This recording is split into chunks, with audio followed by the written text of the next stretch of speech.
Have you ever imagined being told you can't buy a car, property, or even open a regular bank account, even if you're a tax filer?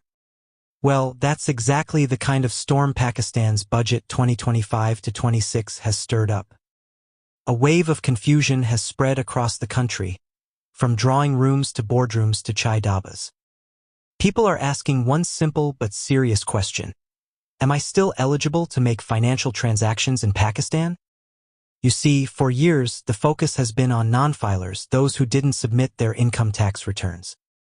But now, the government is going a step further.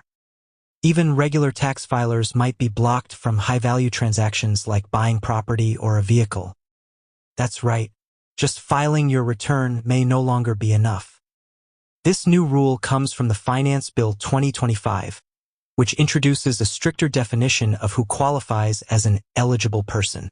According to the proposed law, a person will only be considered eligible if they filed their tax return for the previous year and can prove that they have enough wealth or resources to justify the transaction. So if you're a filer, but your declared wealth doesn't match what you're trying to buy, you could be stopped right there. And this isn't something far off. If approved, these rules will kick in from July 1st, 2025. That's just around the corner. Experts are already warning that this could cause serious damage.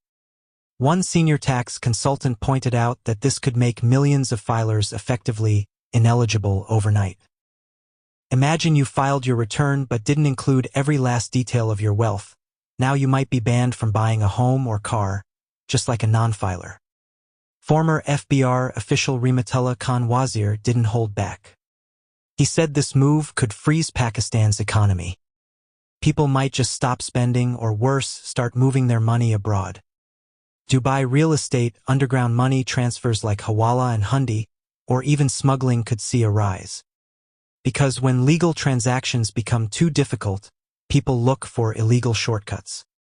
And here's another question Wazir raised. What about those who bought expensive property or cars in 2023 and 2024 using unexplained money? Why wasn't the FBR active then? In most countries, tax departments let the transaction happen and then audit later. But here, the government wants to block you before the deal is made. That's a big shift. The proposed law brings in some hard-hitting restrictions. If you're declared ineligible, you won't be allowed to register a car, book one, or even transfer ownership. The excise department and car manufacturers will reject your application. Buying or selling property worth more than a government-defined amount.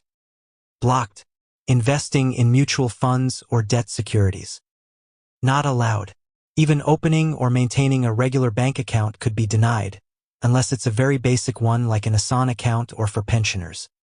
There are a few exceptions. You can still buy rickshaws, motorcycles, tractors, and small pickups.